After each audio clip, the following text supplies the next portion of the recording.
We are definitely growing. I'm still growing. Can you imagine if, like, instead of, like, like normally you stop growing, like, after high school or, like, the age of, like, 21-ish. What if you just grew for the rest of your life? So, like, a 100-year-old guy's, like, 27 feet tall. You know? You'd be able to tell how old somebody is based on how tall they are. Yeah. Dude. There'd be no catfishing. That'd be kind of... Well, there still would be. They'd be like, I'm 47. You're like, no, you're not. You're, like, 13 feet tall. You know how people like manipulate pictures and stuff. You wouldn't be able to tell. They'd be all selfies or something. Yeah, he's like on his knees or something, or he got like leg reduction surgery. LRS. leg reduction surgery. Yeah. Would you want your shin calf area taken out, or like your thigh area taken out? Probably, that's a tough one. Probably the shin, because if you take out the meat, like up top, that's where all the cake is. That's where all the cake is. Yeah. So I don't know. You gotta keep the cake. You gotta keep the cake. But your calves, though, people like nice. Like you can have nice calves. Well, you can just take out some of it, I guess. You could just install like a turkey leg or something. I don't know. Would that be like the celebrity thing? You know, like how they get like boob jobs or whatever. Could it be like you get breast reduction surgery? Leg reduction surgery? Like, dude, he's got money. He went and got leg reduction surgery. Yeah, I could see it. Like squillium. Because like the kind of squillium.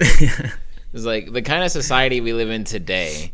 Like we wouldn't respect someone because they're tall. Like we don't really respect our elders like we should. Yeah. So it wouldn't be like, I'm proud of my height. So obviously some people would be like, there'd be a bunch of like 90-year-olds running around like or stomping around being like, I'm 20 feet tall and proud of it. You'd have to respect your elders because they're just so big.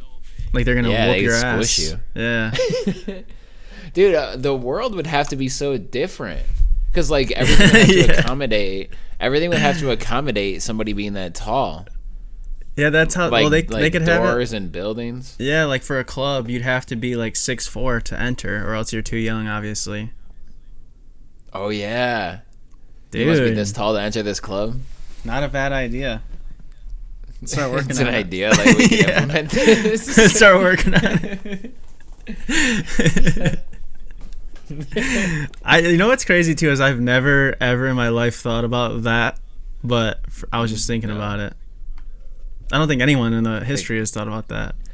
It could be like how I don't even know if we could like set that in motion through evolution, because like I think we would just be tall.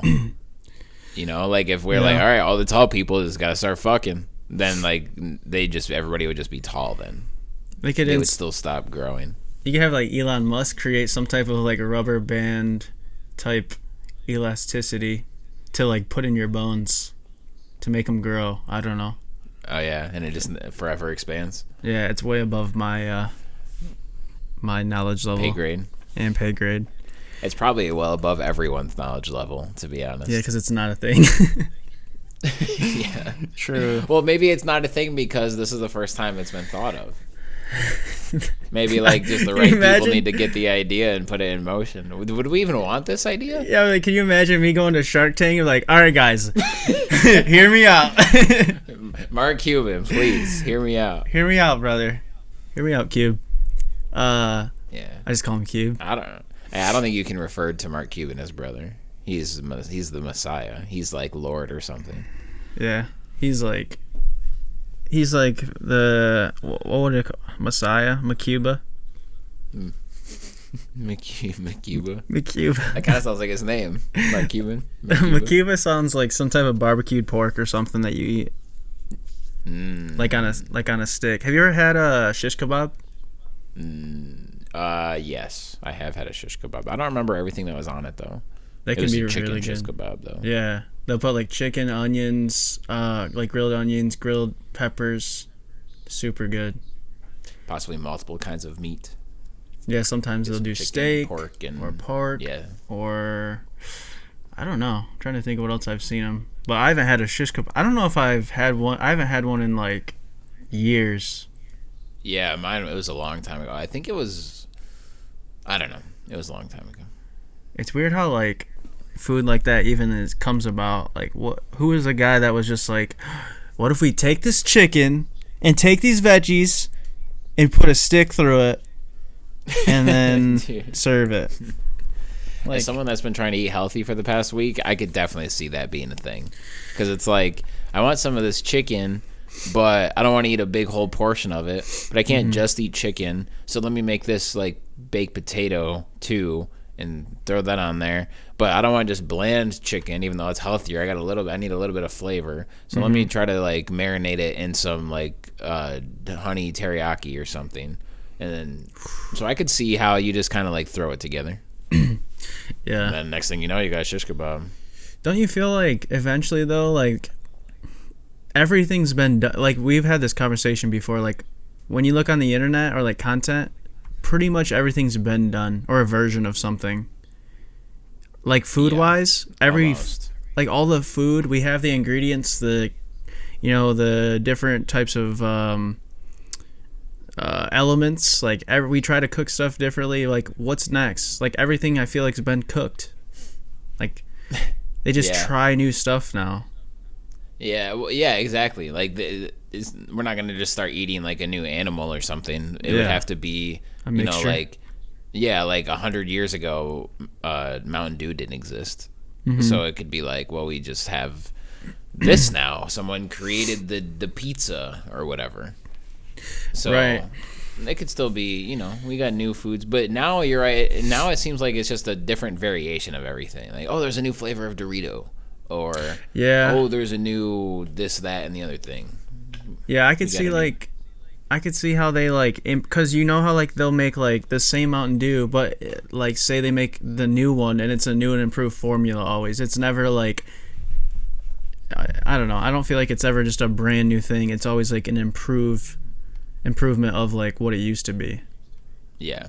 But like you'll see like cooking shows or like just like, I don't know, like the Facebook videos, and it's just like, I don't know, that some people just try like some crazy stuff. Like I don't know, like back then, like like everyone was like hunting animals and then just straight up eating them, and then someone came up with like electricity and heat, and then they were just like, oh, you can bake it or steam it. Now there's like the new thing is kind of like air fry. Like I've been seeing that a lot. Yeah, that's the current kitchen buzzword these days, is air frying stuff. I don't know what that is. Yeah, I haven't like looked into it, but I'm curious if it's like, it's got to be a little bit healthier because there's like, it's dry. Yeah, that's that's such a bad part of frying stuff, is like it's oil and greasy. So yeah, I should look into that actually, because if I could make like a new way to make my chicken, then I gotta look into that. I bet an air fryer is expensive. Yeah, it looks good though, because I saw the Tyson. I think it was Tyson, and I saw like they have air fried chicken tenders. Yeah, the new air fry, and I was like, like I'm sure that's just as good. Yeah, they are good. I had them. You did? Yeah, they are good. I don't know if they're just as good, but they are very good. But because it's like Tyson chicken in a freezer bag, it's still not good for you. But if you did it yourself with your own air fryer, it could probably be good. Right. And then like, I don't know, all the food's like going like more organically, which is good. Like I remember 9 to 10 years ago, like people started talking about gluten free.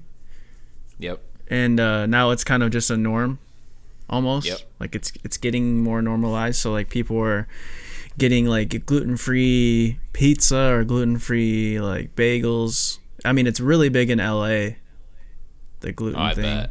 Yeah. But I bet.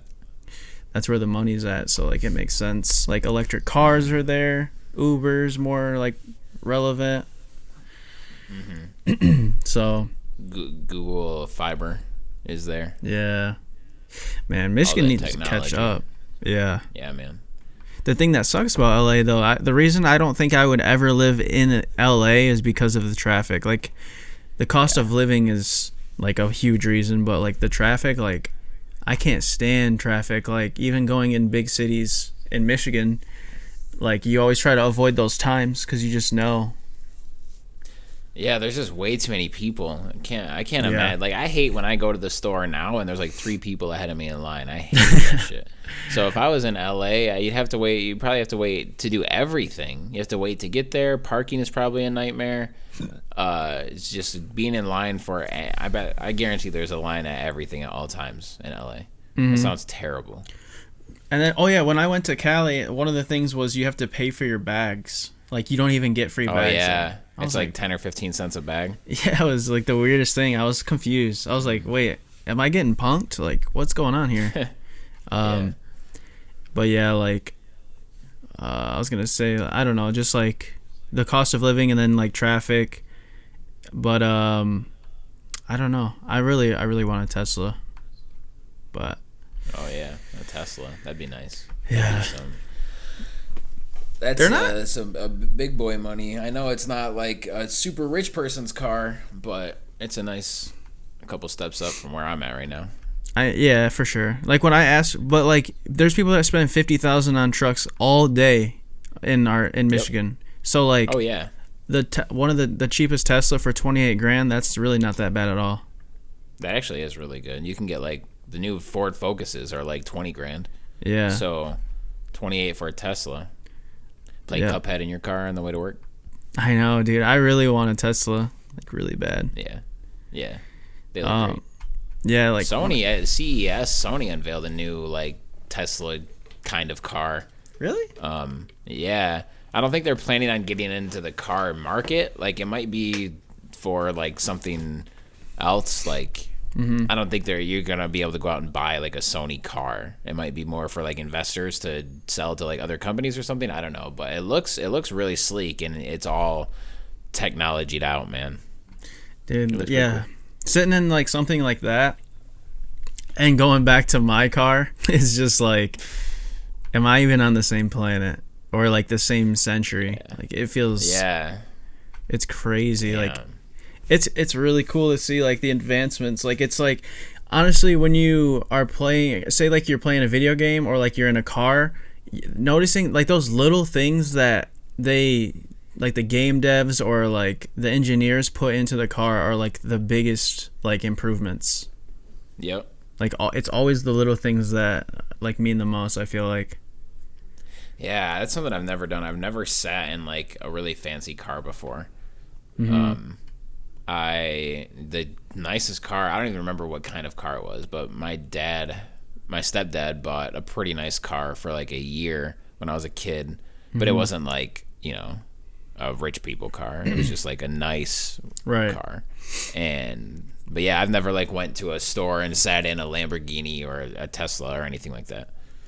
I remember my dad owned a Corvette. Like he got a black one, a white one, and because that was always his dream car. Like he grew up, in a poor family. His dad never, like, they saved, but they didn't earn much at all. So like my dad, I mean, we're like pretty much, I'd say, middle class, and he finally, like, he worked like 30 years, finally saved up for his dream car, and got a Corvette. And he took me in it. He let me drive a couple times, but he took me in it. And I remember the first time I ever sat in a Corvette, it's like super low to the ground, so you like step in and you're like, you almost feel like your butt's touching the ground, like, yeah, it's crazy. Like, it's so different from any other car. And we were sitting in it, and we went to like some back road or whatever, like out in the country, and he was like, all right, like, hold on, like, I'm about to gas it. Oh God. And I was like, okay, like, I've never been in any fast car in my life, so I was like, all right, like, let's do this. And he was like, all right, let's go. And he was like, skirt, and then he just took off, and like, I remember like my stomach went inside of my ass, and I was just like, dude, I was like, man, in love, dude, like, because I already liked the way the Corvettes look, but once I had that feeling of like adrenaline, I was like, dude, this is why people get powerful cars and like fast. So you can break the law on them. Yeah, it's so, like, I wish, I don't know, it's stupid. I know you could probably take them to like, I know what you mean. Yeah, you could probably take them to like tracks and stuff, but like, yeah, you can. It's just, I don't know, it's not the same as like, imagine like, they should have some type of like, I heard of it like in Germany or something, but there should be like this highway road that's like perfectly like perfect surface, like no one's on it, and it's like 10 lanes like wide, and on the side of it is just like walls with like padding, so you can like see where you're going, but you can just 100 and however fast you want to go. That'd be the best. Yeah, the Autobahn in Europe is like that. Well, it's like it's not 10 lanes wide with padded walls and stuff, but yeah, there's no speed limit on it. And there should be like it should be a dome, so there's no weather affecting it, like rain or snow. And then that'd be a big ass dome. Yeah, and then you're talking about like a track. Maybe. And then have like glass on the top, like a retractable ceiling maybe or something. I don't know. Yeah, that'd be cool. But if anyone wants to donate, I'm just kidding. Yeah. Sign up for Mike's OnlyFans account at onlyfans.com/electricitywave. You're going to get your hot pics there. It's going to be fantastic. I'm going to have imagine having a racetrack with my car, like that $17 billion to build it, and then I'd just have my car. You show up. Yeah, they're like, what is this? Oh, man. Are you kidding me? All right. I believe it's time to start the pod. Okay. Would you say so? I mean, I thought we started, but we can start. Hit my music.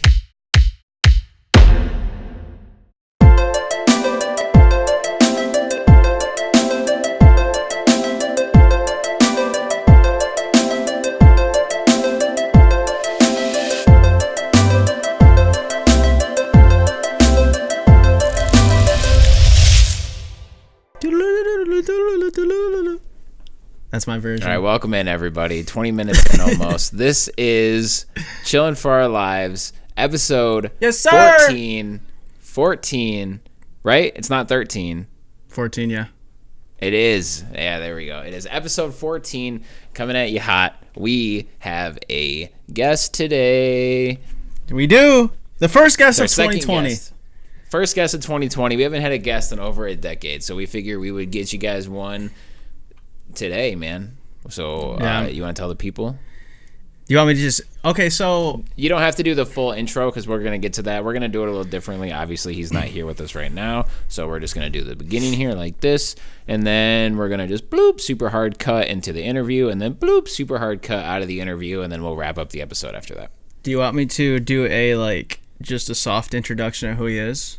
Yeah. Okay, so today for the 14th episode of the very first guest of 2020, we are excited to have Mr. SnowStop. He is a streamer. He is a TikToker. He's an awesome person that I've met in the past month or two. He has a very positive energy around him. He works hard. It was hard not to get him.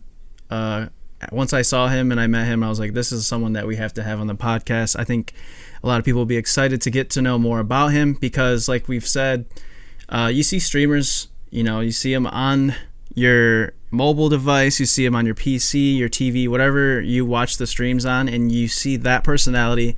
You see them playing a specific game or whatever, but you don't get to see who they really are, how they got into content creation, maybe their opinions on certain stuff, what their plans are. I think it's cool to see a different side of them, and a podcast environment is just super laid back and super chill, and it's just like it's totally different content than on stream. So I think it'll be nice for us to introduce our audience to other content creators that we're excited for, and hopefully you guys enjoy it as well. So what do you think? Yeah, anyone that we have on the show, we totally encourage you guys to check them out. We have them for a reason. There's not going to be anybody, I guess, unless really ridiculous circumstances. We're gonna like and enjoy everybody that we have on the episode. So it's we would encourage you guys to check out SnowStop and any future guests, Twitch, Twitter, whatever they like to do. Maybe they don't even have a Twitch. Maybe they have a TikTok, or maybe they own the shoe store down the street or something. So just check out all that good stuff because they're probably good people. Otherwise, we would tell them to go away. Yeah, one of the first, like we said in a previous episode, one of the things we want to look for in a guest is someone that can hold a conversation, someone that has something to bring to the table, someone that actually has a personality that people want to watch and get to know. And we just want to expand the Chillin' for Our Lives brand, and we want to meet them and get to know more about them just as much as hopefully you guys do. So it'll be just a deep dive into who they are. We're, like we said, we're still new at guests. We've been doing, this is our 14th episode, so when it's just me and Sean, we feel good. With a guest, we'll obviously feel good. We prepare for it, but like we're still new. So as far as like the layout, it might change. We might have more casual. We might have them for a certain segment where we interview them. We might do a mix, a whole episode. Like, we're working it out. And we're trying to improve, but the number one priority is we're going to try to have fun. So exactly. Neither of us are journalists. We don't work in media. We don't do anything like this. We just like say, hey, this is a cool person that we'd love to like have on our podcast. We want to talk with them and learn about them and just like, have great conversations. So like we're totally experimenting. If this version of a guest is totally different than the next version of the guest, then that's just how it is. Like if you know what I mean, like how the show runs. Yeah. If it's totally different next time, then so be it. It's like but hopefully they're all good and enjoyable. That's by far our goal for it. Yeah. We want it to be watchable. We want it to be funny, entertaining, heartwarming. If we can find an emotion in your body and strike it with our content, that's the goal. That's a positive thing to strike, hopefully. Yeah. We don't want to be getting you mad. We're not going to be trying to, like, roast everyone. Right. Only Justin when he's on. For sure, man. But, yeah, so, like, we just want to... Oh, yeah, and then, like, every guest that we have is going to be so different from the other guests. Like, no two guests are going to be, like, the same. And that's what makes it so cool is it's going to be a whole different type of content every episode. There's going to be different questions tailored to each guest. We might have a general like template of how we want to get to know them, but like we try to mix it up and bring something new to the table and be prepared as best as we can for the episodes as well. So yeah.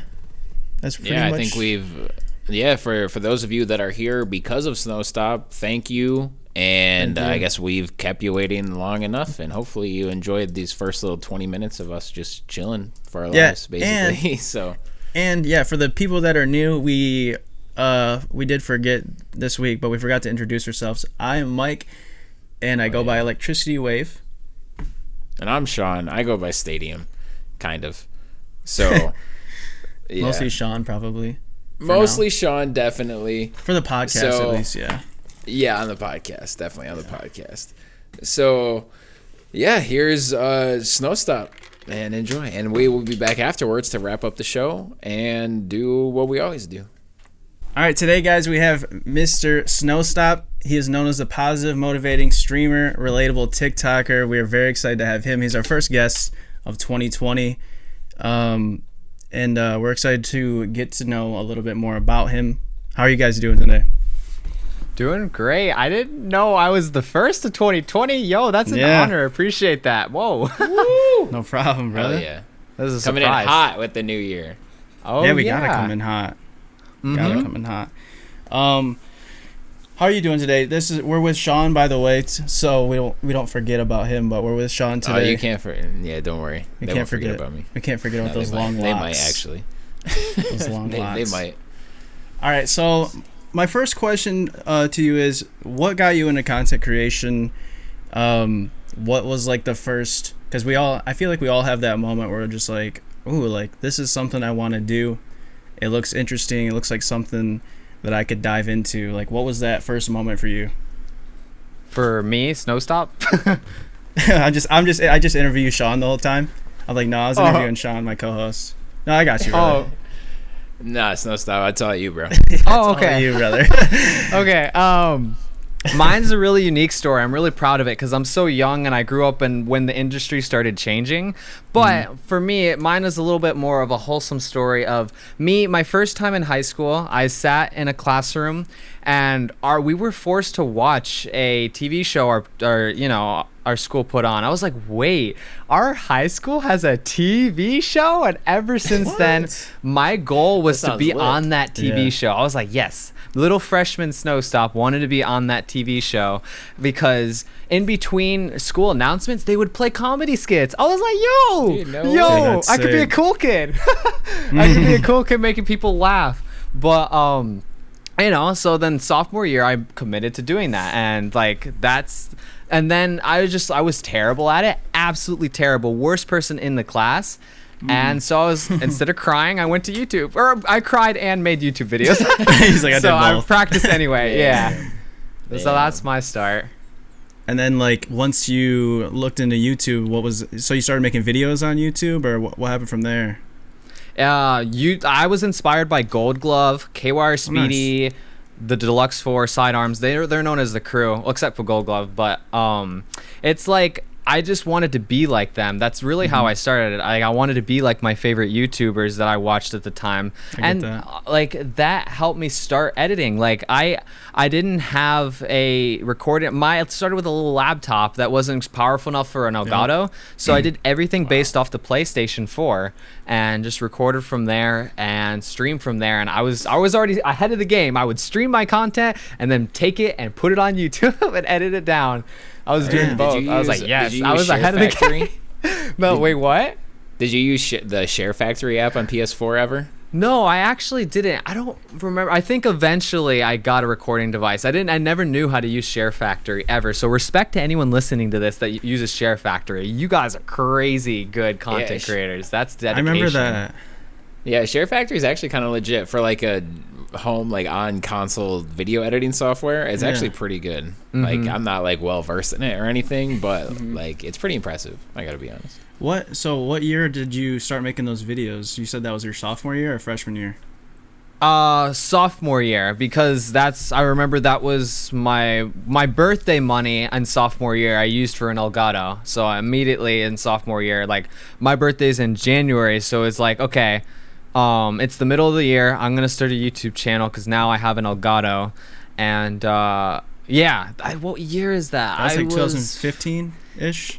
Yeah, exactly. I think that's it. I think you nailed it. Yeah. Yeah. Wow. I think you nailed it. So you started 5 years ago. That's awesome. It's almost 5 years. February 7th or 8th is 5 years of it, and I got something huge planned the day before my 5-year anniversary. It's a secret right now. Nice. It's a huge secret. You don't wanna give Chillin' for Our Lives the inside scoop. And when is this gonna be uploaded? Tomorrow. Oh, okay. Well, no, that's cool. I'm kidding. Dang. I'm kidding. It's cool. Yeah. Whatever you feel comfortable with. My sister leaked it already. My sister already leaked it, and I was like, shoot, my sister, you're not supposed to say that. I wanted her to be there live. Was it in the video that you read for your birthday? Yeah, because I stopped talking. I stopped talking. I was like, shit, she just leaked it. I didn't know she would leak it. But it's a partner's interviewing me. But I won't say who, what, where, when until she's ready to announce it. That's awesome, dude. I'm excited for that. That's really cool. Yeah. When's the announcement going to be? Do you know? Based off when she posts her announcements for when the what is it called? Yeah, when she promotes her own stuff, it looks like it's gonna be 2 days before. So I'm gonna make cross promotional content. I'm gonna make a skit, and I have a skit in mind, and I'm gonna post at the same time, and it's gonna be really cool cross promotional content, and just like nice. Get some eyes on for her and for me. Hell yeah! Nice. Do what you got to. Just have fun with it. Yeah. That's what it's all about, is having fun. Yeah. I did want to get into the TikTok, but before that, I want to ask, like, how did the SnowStop, the name that's like the most, asked question, how did you come up with your name? My name has a huge, deep meaning to it because I want to be a filmmaker, and I want to be one of those filmmakers that puts little Easter eggs in the back of movies, and you have to rewatch the films. You have to rewatch whatever TV show, wherever I end up, you'll have to rewatch to find some little Easter eggs. And I'm starting now. I've already done it. I'm going to have to go over the year and show people what I'm doing. And just it's not Pixar level right now because it's just me, you know, so it's going to evolve into cooler and cooler things as time goes on. So, what was the question? I forgot. Oh, how'd you come up with your name, SnowStop? Oh, yeah, right. So, someone described me as a multi-dimensional personality, which really resonated with me. I'm like, you're right. Because Snow represents the comedy, the goofy, the silly side of me. I'm not afraid to be stupid and a kid and just, you know, all around happy. And Stop represents the motivated and passionate part of me that's super serious, that stops to think what I'm doing before. Like, I try my best to stop before I make an angry tweet, before I make a super sad tweet. Like, it's the best of both worlds to me. I don't know. It's such a super deep meaning. Right. Yeah. That makes sense. That's a good combination for sure, because there's people that are super dedicated, motivated, but they might not have the silly personality that could help. And then there's people on the other side of the spectrum that are super silly, but they don't have the dedication. So if you mix those two, you could really like create something special with content. And yeah, there's going to be up and coming TikTok creators that are going to learn, like, they're going to get thrown down by hate, and they're going to turn into motivational people. This app's going to change people's lives. We just have to see if it evolves properly or if it gets shut down like Vine, because they're not paying their creators. So it's hard to tell where it's going. Yeah. I mean, like, speaking of, like, we said Gary Vee, or maybe before we started recording, we talked about Gary Vee, but he always talks about, like, the currency is not really the money or the platform, but it's the attention, the audience that they have. So you have to be prepared. Yep. Yeah, you see, like, these, for it to shift. Yeah, you see these big TikTokers, like, moving their audience to YouTube, or you see them going into streaming or whatever, or, like, sponsors. So, like, I mean, they might not be getting directly paid yet, but, like, it is, like, having that attention and audience, like, that's stuff that TV shows fight for still. So it's important. If you really think about it, our Twitch streams are competing with TV shows. We're competing for attention. Like it's fine if don't get mad at your viewers for watching the Netflix show. But you are trying to, like, if you are able to create binge-worthy content, you have a great future. Or build the skills, like, and just build yourself up, like, things like that. Thinking outside the box, or just thinking like there's no box, is going to help you a ton in this industry and make you run ahead.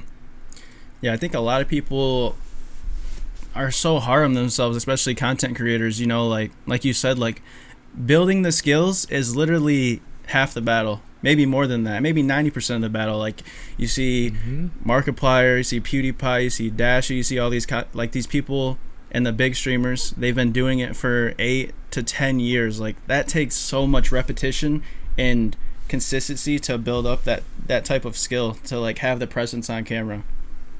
Yeah, you know? I like to think of it as, like, Twitch is like the NBA, and getting a partnership's literally getting in the high school basketball team. You literally just started, and there's too many partners, and you have to, no one cares about you till you really put in the work. Show that you can get to the college level, show that you can maybe make it to the NBA, but you can still be a happy college athlete, you know? You don't have to be, like, the #1 Twitch streamer. That's not, you know, that's like the 1% of the 1%. Yeah, like, I mean, yeah, a lot of people might think the end goal is partnership, but, like, to do this full time, to, you know, keep that audience and have that binge-worthy content, like, you really have to put in the work. Like, it's crazy because when I started 2 years ago, TikTok really, it was like Musical.ly probably, I think, back then. I'm not sure when they changed it, but I don't know either. I don't remember. remember. I'm pretty sure 2 years ago it was Musical.ly. Yeah, and, like, now TikTok is like, well, everyone's like, oh shit, like, what's TikTok? Like, people that don't know about it, like, I gotta get on that. Like, you see the bigger streamers like Tim the Tatman, Courage, Ninja, like, they're, like, jumping on it because they see, like, the growth is just insane. So I didn't know they were on it. Yeah, they I had no idea. And within the past week, they made an account. So Oh no, I gotta hustle now. That's like Ninja switching to Mixer, everyone coming to Mixer. Yeah. Oh, the attention. Oh, I mean, I like to think of it as like we're in a competition, but don't take other people down. It's not like you see Michael Jordan be like, hey, screw you. You know, you just got a healthy competition. Work harder, use it as motivation, but also work as a team, because obviously basketball is a team sport, or both are team sports. You know, you and your team are the ones trying to make it to the top whatever way you can, you know. Yeah, and they're bringing people over, so like people, Tim the Tap Man, he has like 1 million followers on Twitter, probably almost 1 million, over somewhere in there. So like he tweets that he has a TikTok, so I guarantee there's a few thousand people at least that saw that and was like, oh, I'm gonna what is TikTok, or I don't have a TikTok, so I'm gonna sign up now so I can get more Tim content. And then while I'm on there, here's here's SnowStop, let me see what his content is all about. So then like, even though Tim, you could look at him as competition because he's like a content creator trying to get views, and you're also trying to get views, but he can bring that over and use his clout, or use his fame to bring it, and then give you a whole new audience too.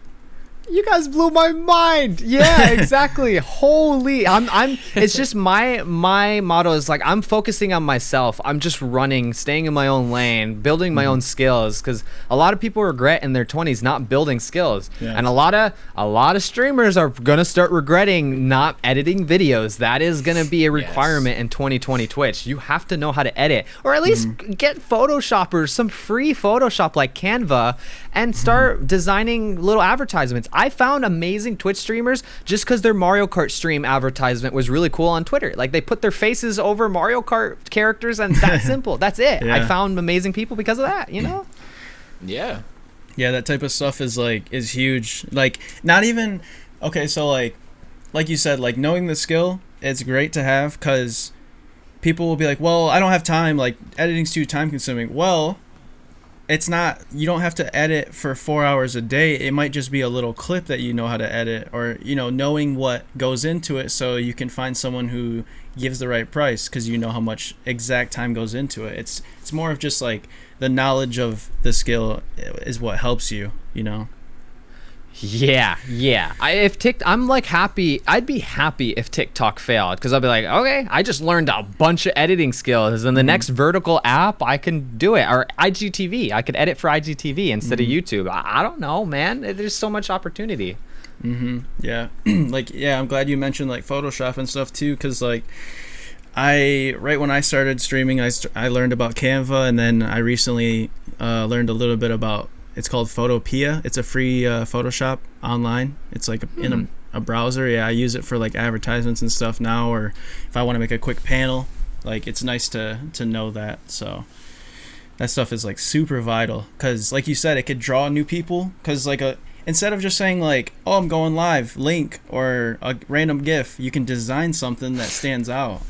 Yeah, standing out is a major secret a lot of creators don't know yet. Like, and the way you stand out is literally knowing who you are, or what you stand for, or what you want, not being shy. Like, I'm really young. I didn't know that. Like, it's hard to be myself when you're young, because it's just the outside world, society, and and then once you just like, you learn from others, just like, oh, it is okay to be yourself. Like, that's not a bad thing. You can be different. It's okay if you're a Twitch streamer and you're a janitor at home, or not home.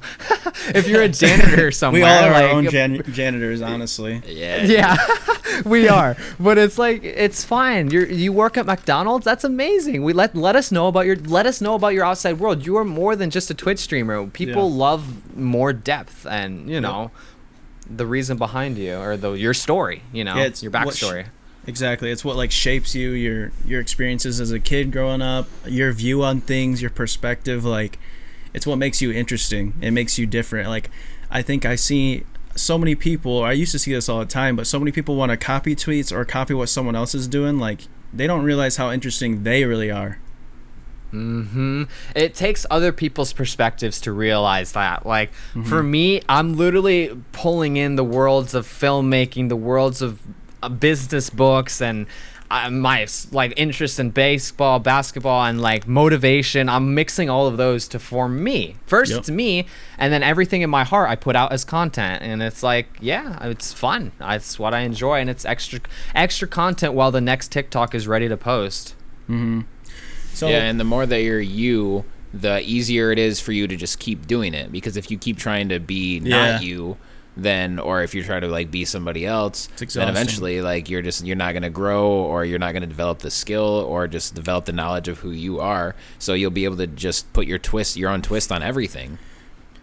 Yeah, I'm glad you brought up being yourself. Like it's okay, like you can be like, there's a lot of youngsters I know like that might come from my community to listen to this, because it's okay to copy. Let's say I used to try to be Gold Glove, let's say that, and just make gaming videos with friends, or it's okay to be like that, as long as you're happy, you're not complaining, you do you. Just try to build the skills. If you really want to turn this into something different, then we have free resources like Harris Heller, Ashley Christ. Those are the two biggest for me. Then there's Gary V, there's so much free information, and you can adjust the Instagram, YouTube algorithms to provide content for you to continue learning if you want to, Yeah, for sure. So like say you're making a TikTok, what inspires it? What goes into it? Is it usually from experience? Is it a tweet? Is it a mix of everything? And how long does it take you? What goes into a TikTok for you? For me, it's what the culture. It's weird saying this sentence, but the culture of TikTok is one sound will go trending. Okay. Yeah. That's cool. You'll see a trending sound. The TikTok algorithm will put you out there if you use the sound that's hot right now. So you take that, and then I like to copy links of, a kid doing his homework, and he's like, oh no, I'm getting distracted by someone opening the door and whatever. And then I changed, like, that kid doing his homework. I was like, oh, that can apply to me sitting at my desk and streaming, and it's just a different world. TikTok openly welcomes with arms you taking an idea and putting a twist to it and transforming it to your own thing. And then like, I don't know, and then I just put it on Twitter. But how long it takes me, it depends on how many characters are involved. I'm really into it right now because it's filmmaking. Like recently I did Stallion and Jambo, and then just like some other Twitter drama I see, and I put them as losing characters because, if you're hateful too much, it's going to cause you to lose and the winners still win. It's hard to answer the question of like, how long does it take you? Because it's like, it's how long I want. I'm a student. I got a lot of time to make my ideas as the best they can be, and I'm just having fun with it. But it all starts with seeing someone else's work and then putting a twist onto that. That is how I create content on TikTok. Yeah, I definitely resonate with that because, for the most part, yeah, like you could just be like scrolling through a For You, and then you'll see something, you'll be like, how can I, make my version of it?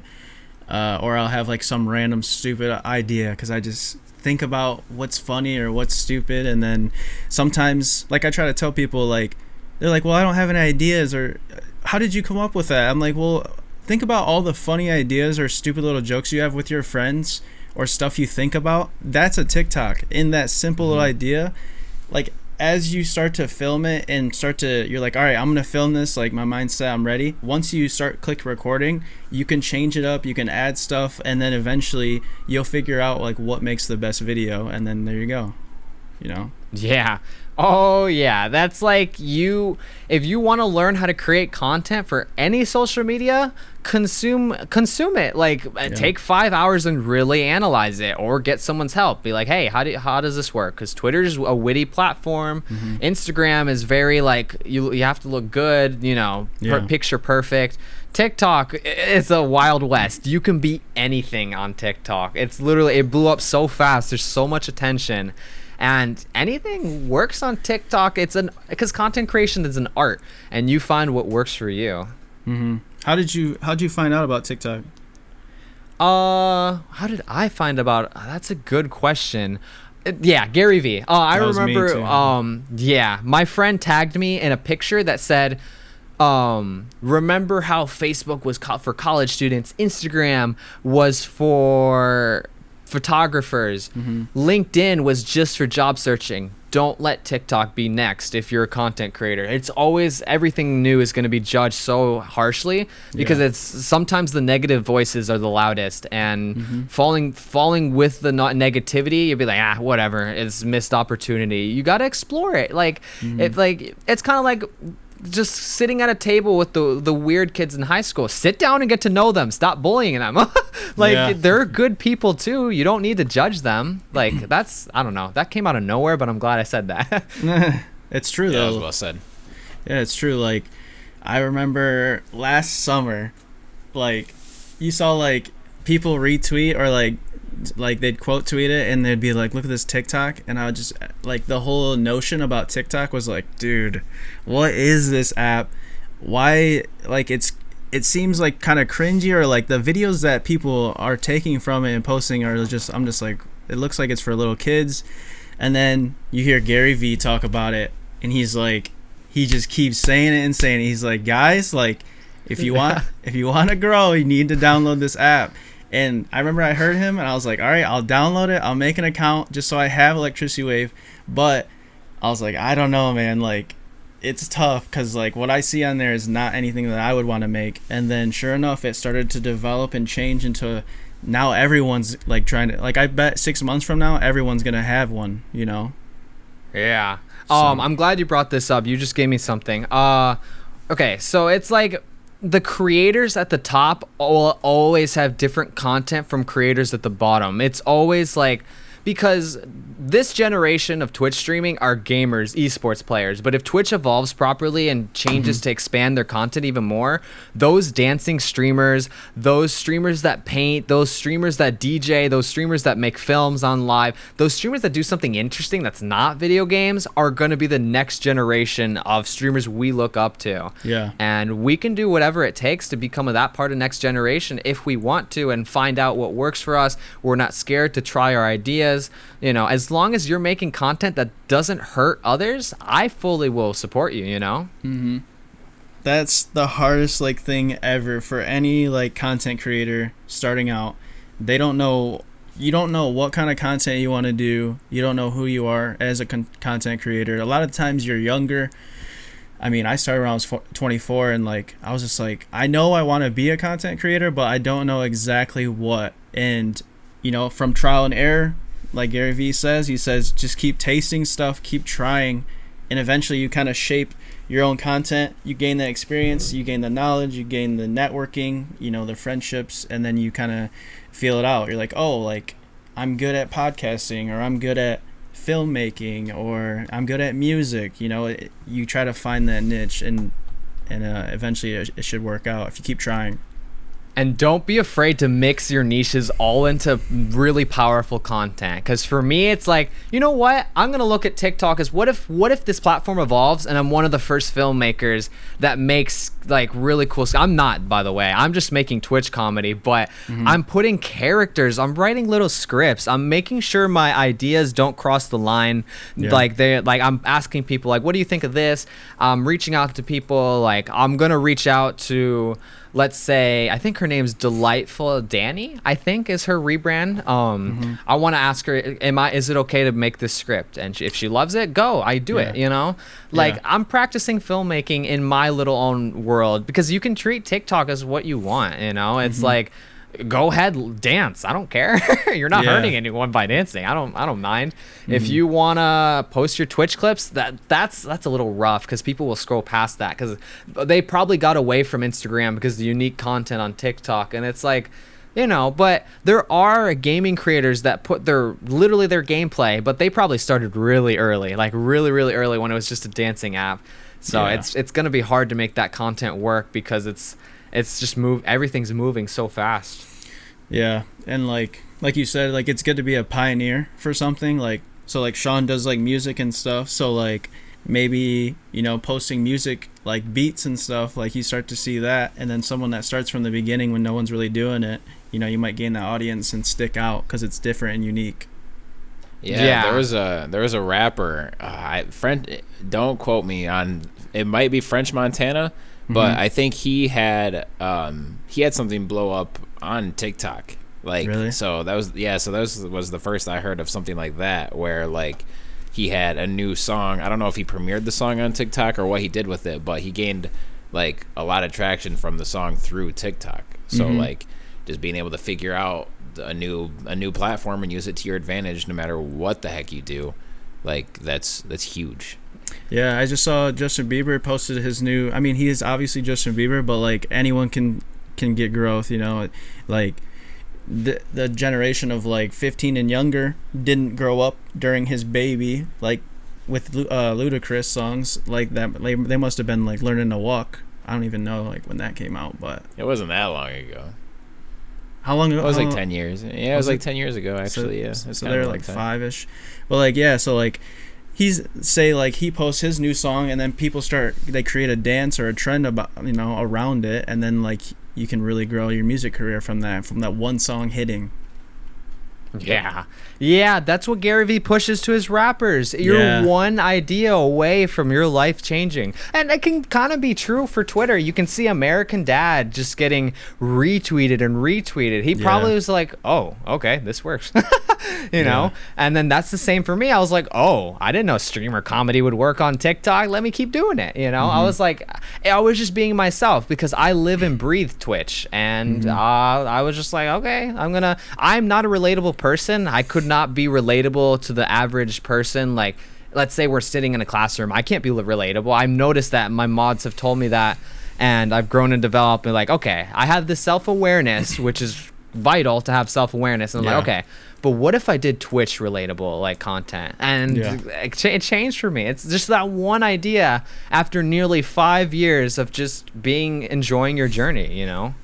Yeah, I saw the one video you did of you standing there and it says how people expect to grow on Twitch, and you like kind of quickly move to like from no viewers to partnership, and then what it's actually like, and you're just standing there, like that's super Twitch relatable. Like, and almost everyone has to deal with that kind of growth. And you know what's funny? I didn't laugh at my own TikTok, but I knew I was smart enough, like this is gonna work. Like that's that type of comedy I don't like, but it's comedy, you know? So it's like comedy is subjective. I just always want to make sure my plan is that my comedy doesn't cross the line. That's like, I don't want to go too far. So I will always try and make sure that's like, which is practice for like, you know, me and filmmaking. You can't have an idea that's like, whoa, buddy, just take it easy. We're writing scripts here. We have a budget, you know? So it's like, it's really fun for me to work with what I have and just do it like that. Yeah, it pushes. Yeah, what were you gonna say, Sean? You go ahead. I was gonna say like it kind of helps you in a way, not having like a crazy amount of like budget for TikTok, because it pushes your creativity, because you're like, all right, well, if I only have like a blanket, a pillow, and a shirt, like what can I make out of that? And it like pushes you out of your boundary, because you're like, all right, I'm gonna use these different props in my house, in my room, wherever I'm recording, and I'm gonna use it for different stuff. Like I've seen some of the dumbest TikToks where they use like, you know, a towel. A towel for like there'll be a girl, and that'll be her hair will be the towel. You know? I like using a shirt inside out. It looks a little bit more realistic and still free. It's realistic. That's funny. But it's really it's just, I don't know. And then I like to just roll with it and make it like okay. Always, if you're making content, always read your comments, because I was scrolling through Twitter and someone said, dude, I love observational comedy. And I was like, oh, no way, that's what I'm doing? And ever since I've labeled myself as observational comedy. You gotta look through what people are saying about you, because that was my aha moment. And I'm like, that's why I didn't really like this TikTok of like, you know, self-deprecation humor of, it's hard to grow on Twitch, because it was observational comedy. I didn't really like it, but I'm just a producer and I just make, you know, and it could be someone else's favorite TikTok. That's fine. I'm going to keep on going and just make, living what Gary Vee implanted in our heads. You know, because it's just like, as long as like no one's getting hurt, it's fun. And it's fun to make.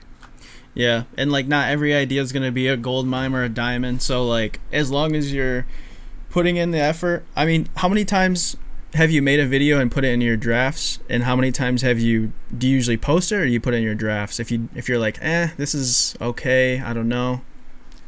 I have a few that are in my drafts. Not that they're not good ideas. It's just I have a backup Twitch clip. If I go on hiatus, I'll post a Twitch clip and Twitch clips just as fill-in content. Yeah. I also have like comedy that's like, oh no, I don't like this because it makes fun of people, and then I learn not to like it. You got to be careful with your ego getting too high and you start making fun of people, because then that's when comedy just gets a little toxic for my taste. And I've learned recently I really like just being a wholesome person, because that's who I am. I've grown up like a happy-go-lucky life, and like, I don't know, it's just very easy for me to be wholesome, because people are like, you don't know what that is? I'm like, no, I never heard of it.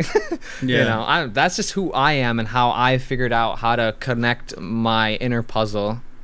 Yeah, it shows through your content too when you're wholesome, because you're just acting like yourself. You don't have to put on an act because like the big thing with like networking and the whole debate about that within the past year with like Twitch, like people were kind of like showing up to streams and trying to be nice to people just because they had an expectation.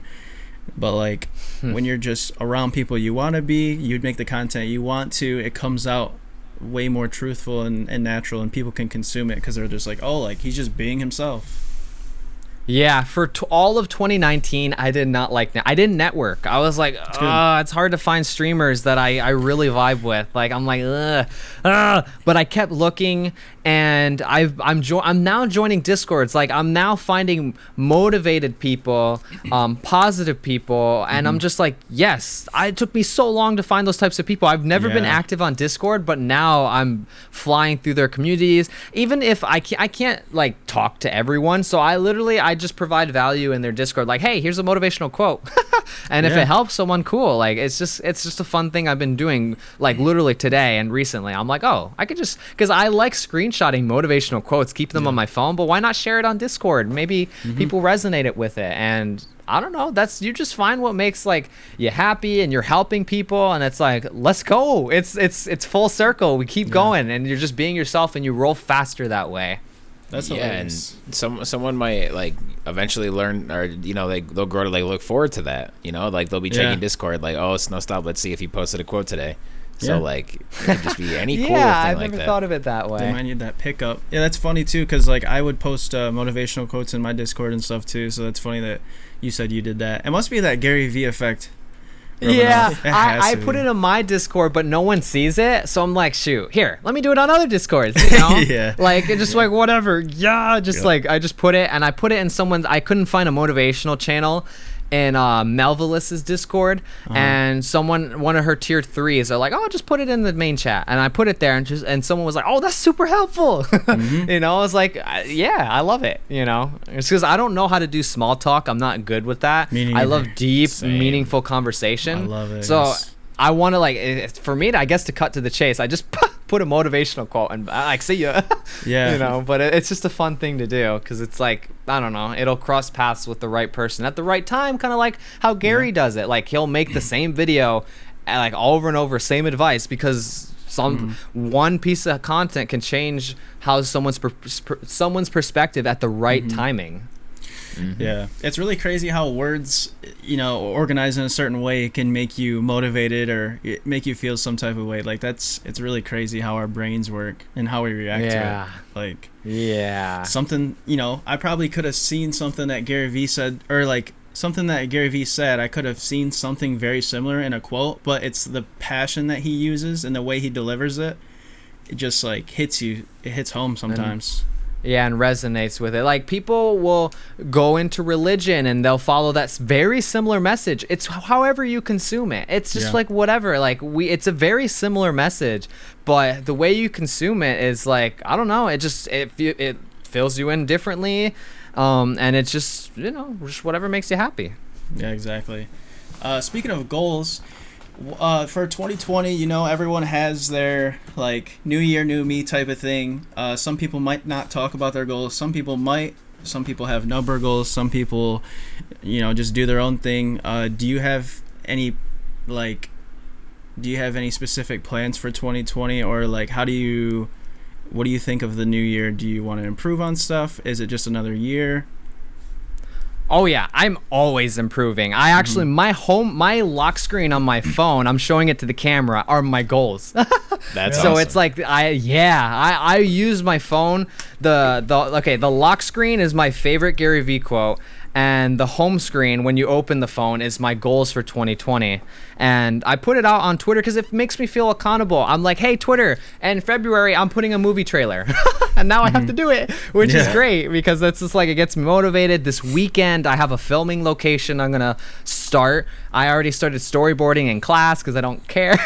I'm just like, I'm just enjoying myself. But for the goals, like the first one is trying a fresh idea for a podcast. Now, I did get coaching from someone and they said to wait because right now you got to focus on TikTok. That's what's working for you. So go all in on that. And so she said, like, wait till like maybe the summer once you're a little bit more known and people will actually say yes to your podcast ideas. I'm like, okay. Yeah. So my other goal is production quality of my streams go way up. Like I don't know. My community calls ourselves the production, SS Productions to be exact.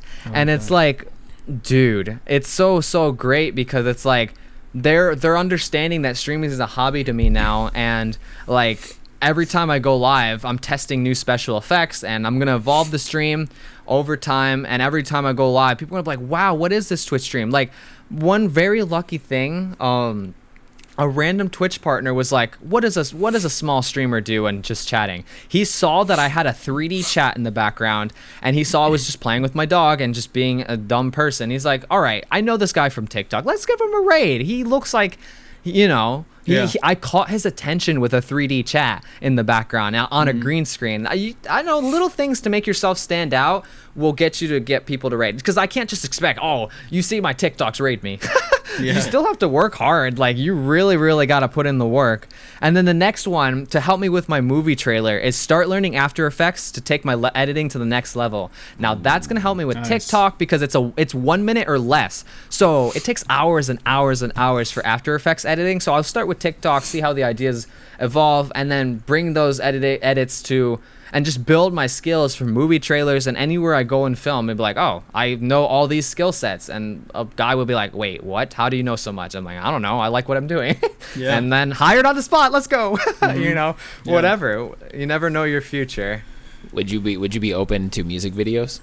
Yeah, I would. I'm on it. Whatever gets me a job, man. Like that's the thing. I'm like, it's just wherever I can start. Like I literally told a business coach, like I don't know how to make money, so I'm fine if I work a real job. I'm very not like, I'm okay with working a full-time job while streaming. Like streaming doesn't have to be my full-time income. And then when I said that, she's like, all right, you know what? Go on my podcast. I was like, wait, excuse me? And then I got invited to an opportunity just because I'm grounded. I don't let having 30 average viewers make me say like, oh, let's get Twitch partnership today. Like, no, take your time, enjoy the journey. Real quick before we move on from that, so you said you want to start getting better at After Effects. How much time have you put into After Effects so far? Like, are you pretty good at it, or are you still really new? Not even started. This weekend, I already found a Udemy course on beginner learning on Adobe. So I got to start somewhere, and I'm going to make sure that it's really light VFX editing for my movie trailer, because most of it's going to be relied on the editing I already know. And it's just, I'm putting pressure on myself to go, because I said this on Twitter. Now I want to deliver. Yeah, definitely. I did the same thing last week on the podcast. We were talking about 2020 and our goals and stuff, and I made sure to say like flat out that I want to have my first album done and out this year for that same exact reason of just accountability of like, I would just to put it out into the world so people know, I know it's something that I know like has to happen, and I'm gonna feel like even if nobody listens to it and I sell 0 copies and get no streams, all that stuff, I still feel like I owe it, like I have to put it out. And I said right at the beginning of the year I said it, so I have all year, and like I just feel like it's something that has to happen. Respect to that. Oh my goodness. Wow. You know what's funny?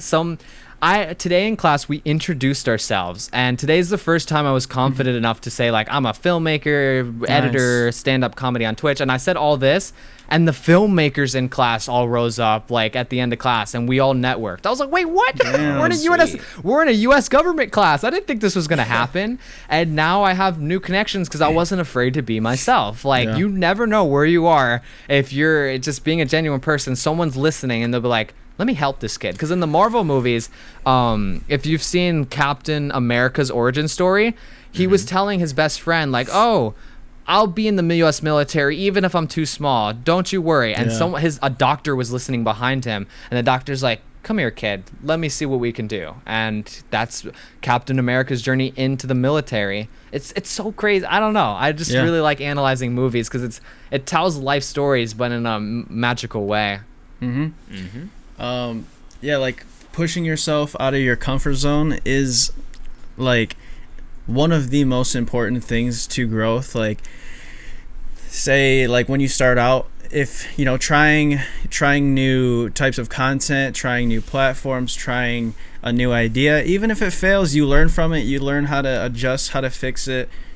Approaching people, like you said, being yourself, like really pushing yourself and being out of that comfort zone is like when you start to really, you know, see things change. When you change your habits, when you change, you know, maybe on stream you're like really like you're just cooped up and you're just kind of like shy and stuff. Well, like maybe you want to dance or you want to tell a funny story, you know, like just trying to evolve yourself as a person. It'll really help you evolve your content and your career.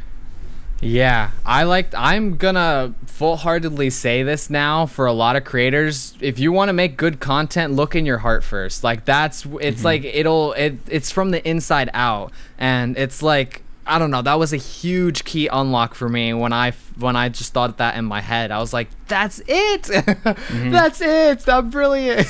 Yeah. And that's just how I operate now, and it's been super fun for me. When it comes to plans for 2020 or goals, how do you decide, oh, this is something I want to do? Does it randomly come up as like an idea, or is it like is it a step towards your goal, or is it kind of random? Like, how do you come up with like what's next for you?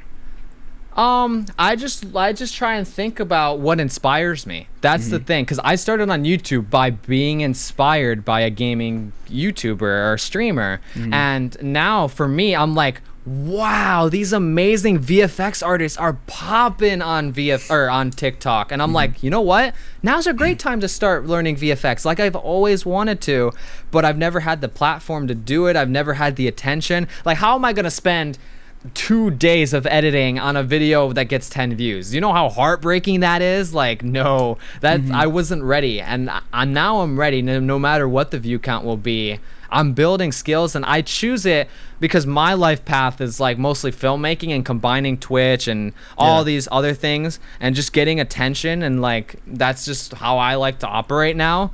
And it's like, okay, can this skill benefit me in my future? Like that's what you got to ask yourself. For like, sure.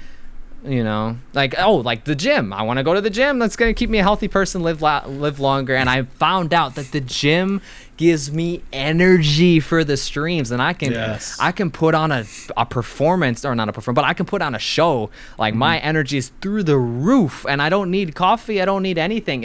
I'm being healthy, and I'm like, yes, this is amazing. Yeah, those type of life changes, like the gym is such a good one because it can, like you said, give you the energy, make you feel better about yourself. Every time I'm in the gym, I think about like what it does for my brand, as far as like just looking good on camera, you know, all that stuff, and just feeling better, because once you feel better, then you think better, you do better, and it just is kind of like a domino effect, I'd say. Oh yeah. I started the gym by wanting to look good for my prom date. That's why I started. That's awesome. Yeah, and it's evolved to keep, like, you know, what was that? I said any reason's a good reason. Yeah, right? I remember for prom, I subscribed to a week of a tanning membership. Like, that was gonna do anything. The week before prom, I was like, I gotta get tan. Like, I gotta look good in these pictures. Like, yes, dude. my dad's sitting there like, you really think a week's gonna help? Like, what are you thinking? But just stuff like that. Oh man, dude, I got so lucky. My braces came off my face before prom. I was like, yes. Nice. My doctors, or not my doctors, my whoever braces people. Orthodontist. Orthodontist, yeah, brace. I don't know. That was a weird word. It was just like the orthodontist. I was like, yo, like, please make sure these come off before prom. And it did, because I didn't eat chips and stuff. I was like, yeah. Nice. Oh, wow. And I got it off on time. And I was like, oh, biggest, happiest smile ever, dude. You had traditional braces too, didn't you? I think so. I mean, they were clear braces, so from people across the classroom, they wouldn't see it. Right. Like I was like, you didn't have funny. Invisalign. You had like the metal, right? No. Right. No. Yeah, I had like, oh my God, Invisalign. I didn't want to put my parents through debt. Yeah. I mean, that was the thing. I had Invisalign. I don't think they're that well. They're not bad at now. I think probably back then it was new, so they were just like, this is expensive to do this. Yeah, you know? I remember when Invisalign first came out. It was much pricier. Yeah, they're like, you're gonna shape your teeth with plastic and there's no pain. Like, this $10,000 now. Oh my God, I forgot how much it was. I just knew, like, I was like, Mom, I just want a straight smile. That's it, please. Yeah. That's sure. it. Okay, here's a good one. How would you, I guess we kind of went over this, but say little Jimmy is watching SnowStop, or his friend Timmy tells Jimmy like, hey, you should watch SnowStop. He's on TikTok. He's a streamer. He makes Twitter videos. And then, you know, the other kid goes, he hasn't seen any of your stuff. He's like, well, how would you describe SnowStop? What would you want that kid to tell? What would you want people to say about your content, or how you are? Like, what's the characteristics you'd like to have be told about you? I love that question, because I'm just now figuring it out. I don't know. I just want to be wholesome, comedic, motivating. Like, what I'm doing is I'm going to be the creator that I wish I was when I was younger, when I was that stupid little YouTube streamer that streamed for no viewers and not knowing why. I want to be the person that, you know, my younger self would look up to. So, like, I don't know. Yeah, wholesome, comedic, and motivating. Like, I guess for a kid, they don't know what work ethic is. So yeah, those top three things. Nice. I like that answer. Yeah, I don't know, I think a lot of the times when, you know, streamers are starting out, or even, you know, I could probably ask that question on Twitter now, like, a lot of people might not know. They're like, damn, what am I, or what would I like to be known for? I think that is a good telling for where to drive your content. You know, like, if you want to be if you want to be funny, then, you know, try to be try to make comedic videos. If you want to be motivating, then, you know, dive into that. If you want to combine, like you said, then it's good to combine everything. It's really fun too as well, because you're just like, it just feels like you're just pulling in power from a bunch of different areas. Like, oh, that didn't work, all right, let's try a filmmaking perspective. Oh, that didn't work, let's try a streaming perspective. It's like really cool. I'm just like, endless energy, because Gary Vee says, you know, gratitude is what drives him. I don't know, creating right now is driving me forward, and of course gratitude, but it's just like, wow, this is super fun. It's now fun, like it's so incredible. I totally get that. And you see all, like, the best, like, it's so cool to, like, have a vision. Like, I recently had this idea, or, like, this thought when I, like, did that merch video that I was telling you about. I had, like, you have the vision, and you're like, oh, this would be a cool thing to do. You know, like, I'm going to do this, and then I'm going to try to have this type of feel. I'm going to have this music, or I'm going to have this dialogue.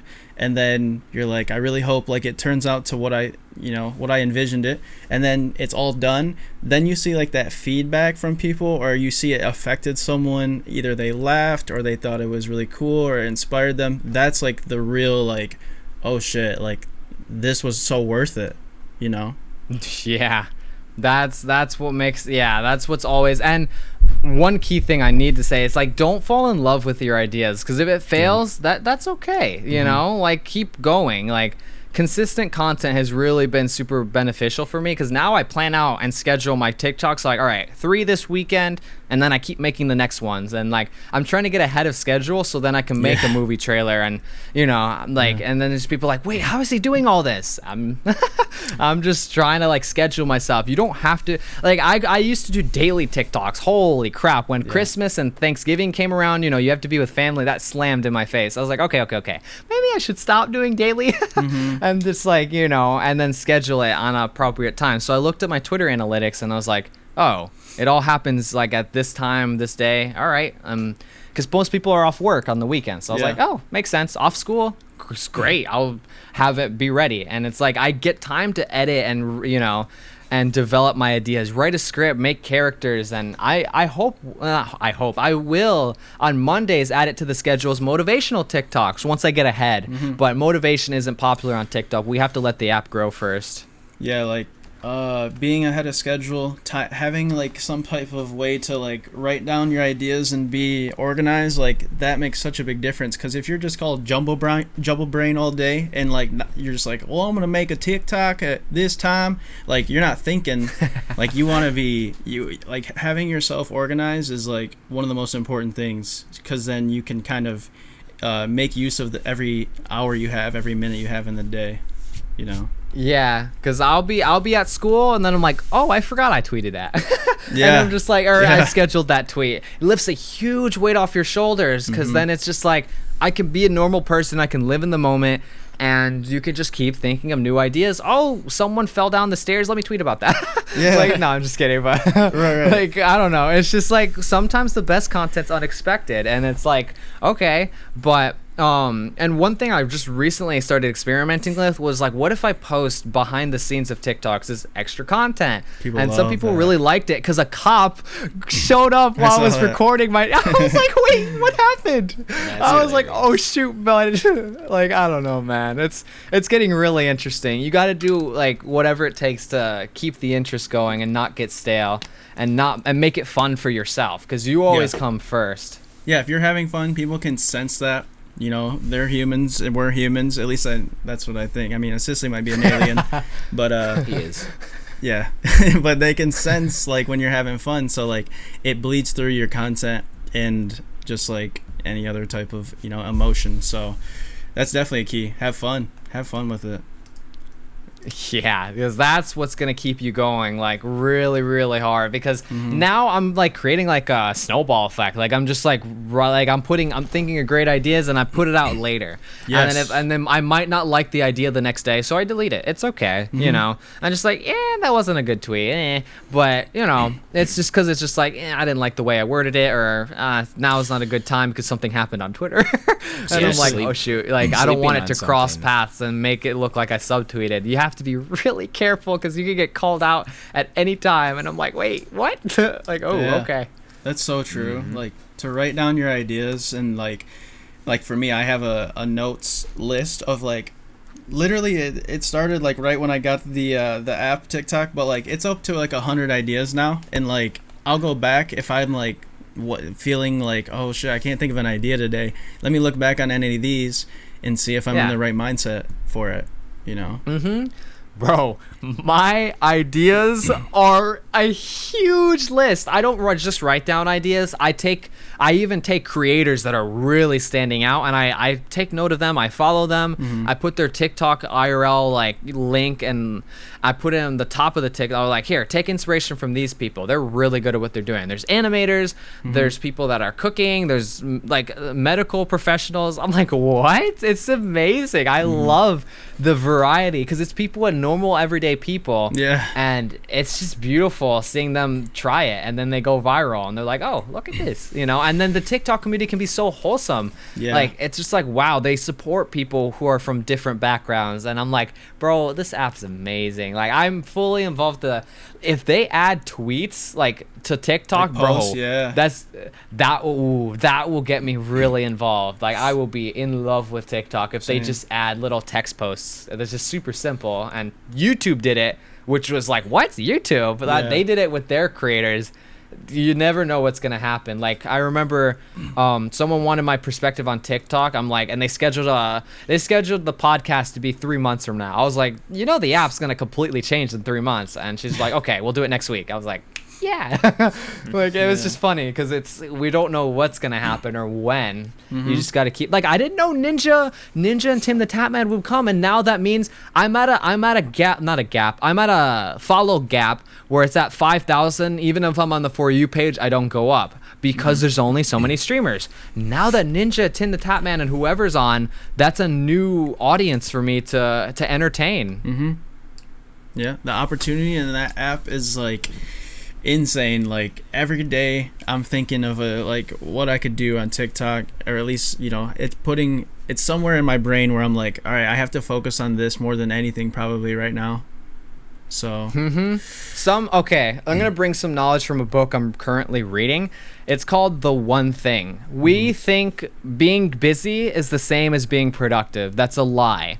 Because right now, many streamers think being productive is streaming as much as you can, which that's just keep being busy. There's a huge difference. And right now, for me, being productive is making a TikTok. That might not be productive for you, like, so it's different. For Ashley Christ, it's making YouTube videos. For Harris Heller, well, same thing. For this creator, it's that. You can't copy other creators because then you'll realize, like, oh, it doesn't work. Oh, and then some people will go and hate those creators, which is like, what? That's your fault. You know, that it didn't work. You can't blame someone else, and you gotta find what works for you and find what's productive for you. Oh yeah, for sure. I totally agree with that. There's some people, their streams are, you know, they're killing it, and they're getting the growth, the discoverability. So it's like, why change? Why fix it if it's not broken? The famous saying, you know. Go with what works. Yeah, like if being productive, that's why I'm really sad Ashley Christ got called out for saying streaming less is the answer, because it was other professional podcasters that were like, no, that is not true. And I'm like, it's not true for you, man, but it's true for us. We're in a completely different level of, like, you know, they think they know everything, and that's really sad. They got their ego, and it's cool to attack people on Twitter. And I was like, oh, I felt so, I didn't know that happened. I would have reached out to Ashley. I learned through her own podcast when she was ready to talk about it. I was like, oh shoot, like, that's why I can't make comedy that crosses the line. My ego can get way too big, and that's not wholesome anymore. That's just me being a dick face, and I don't ever want to turn into that. No, it seems out of character. Yeah. Thank you. Yeah. I mean, how long have we known each other for? Like less than maybe a month, a little over a month. I don't know. I saw you from Miss Alley Cat, you know, she tweeted out, I was just like, yeah, let me just click on this random stream, and I just hung out, you know. And then, like, it's crazy that we crossed paths again, because then I'm like, wait, I know this logo. I don't know why I recognize your logo, not your face. I don't know what happened. Because it's a dope your logo. Your logo is super recognizable, and I'm face. Like, damn. I'm just kidding. Yeah. But yeah, the logo, I really like the logo. Yeah, it's powerful. Appreciate that, brother. But yeah, so I mean, we pretty much covered. The last thing that I noticed literally right before we started the podcast was you posted a 47-minute video on YouTube, and it said Dear 2030, and I was like, what is this? I didn't have time to watch it because we were like literally set up to record. But do you want to explain a little bit of what that's about? So a lot of people are starting to believe in me, and I'm like, all right, if you believe in me, we're going to put a time capsule on YouTube, and I'm going to do whatever it takes to keep it on Google Drive, to keep it on my phone, keep it wherever I can, and I want to watch that video in 10 years from now. That's going to be incredible content. Because the book Crush It, Gary Vee wishes he documented his journey. I know. I'm documenting my journey right now. I'm literally doing it. That's just one piece of it. And my YouTube channel rebrand, instead of giving up on YouTube, I'm just like, it's a vlog channel now.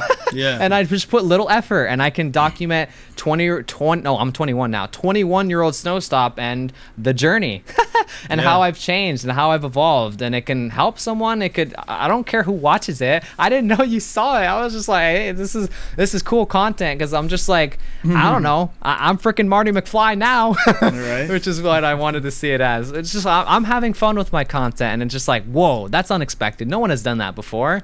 Well, I don't think so. I mean, I don't know.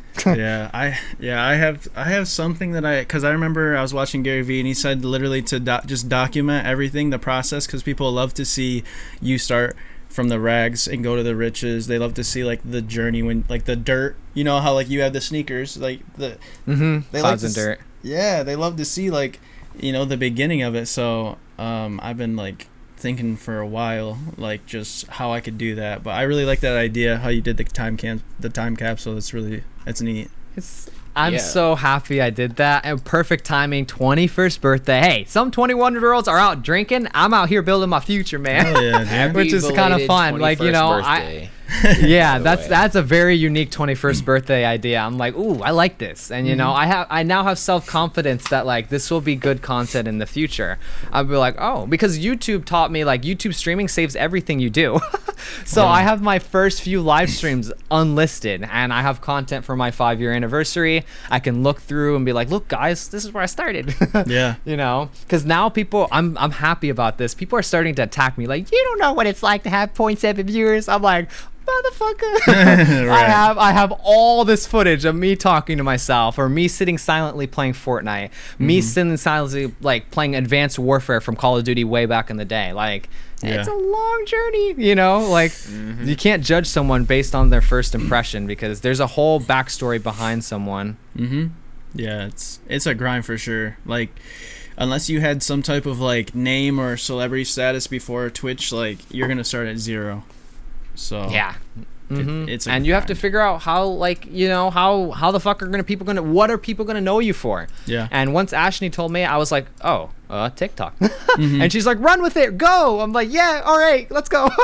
Which is funny. I was just like, all right, I'm motivated now. But motivation doesn't last. You got to build it to discipline. Yes. Yeah, it's motivation doesn't last. I learned that, because I can consume as much motivation as I want, but if I don't take action, it doesn't mean anything. Does not mean anything. I think like building that discipline and like it's so cool, because like people are like sitting around and like they're trying to get motivated, but like if you just do something, that is like, oh shit, I accomplished something, let me do another thing. And if it's daily and day in and day out, like it's just the norm. It's not, there's no extra push needed to do something. That's exactly. Yep. Dude, oh man, that was awesome, dude. Yeah, well, there was something in my head, but I don't remember it.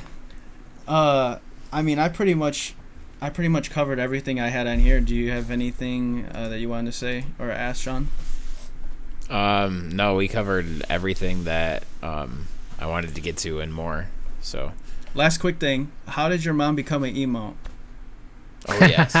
It's just I don't know. I call my mom by my first name, which is really strange to most people. And then that just got people pulled in. They're like, "Oh, this is Sandra," and like, or just like, "I need an emo. I don't want to pay for them," so I would take a picture of my mom and then do that. But that's a funny question, unexpected. It's just because, make yourself stand out, and people are like, who is this? Someone came up to me in my chat and they're like, is this Jesus? I was like, wait, what? They thought it was a Jesus high emo. I'll never forget that. That's awesome. Yeah. Damn, man. Well, that was awesome. Thanks for sharing your story. I think we covered a lot of great stuff. Like, we covered everything that I like, looked into, and then like I think you had a lot of great things to say for people that might be into streaming or content creating. Like, there's a lot of good points. So that's pretty much everything. Yeah, So. I appreciate you having me on. This was a lot of fun. I've never done like, spontaneous, like, just podcasts. I like it that it's offline, because I know no one's like watching. So my anxiety is a lot lower, which is nice. That's good. Yeah, that's good. That's why we kind of like having the offline, super casual, like we're just chilling in Discord call, just hanging out, like just like we were before we started recording. And so there's like a lot less pressure. You don't have any chat to like throw you off of what you're thinking about. We're just chilling for our lives. So exactly. Yeah. Oh man. Oh, isn't that the title of the? That's the title. I love it. End it now. But yeah, man, thank you for coming on. I'm excited to see what you do this year, and I'm hoping great things come your way, and maybe someday we'll I'm sure we'll talk and stuff on platforms, but maybe we'll create something someday I hope these people enjoy this podcast. I think it was really good. I think it's a great way to start out the year with our first guest. So thanks for being here. And yeah, I mean that's pretty much it. That's all. Do you have anything to say, Sean? Nope. Just happy belated 21st birthday. Yeah, happy belated 21st. Yeah, thank you. Yeah. Hell yeah, dude. And where can the people, before you sign off, where can the people find you?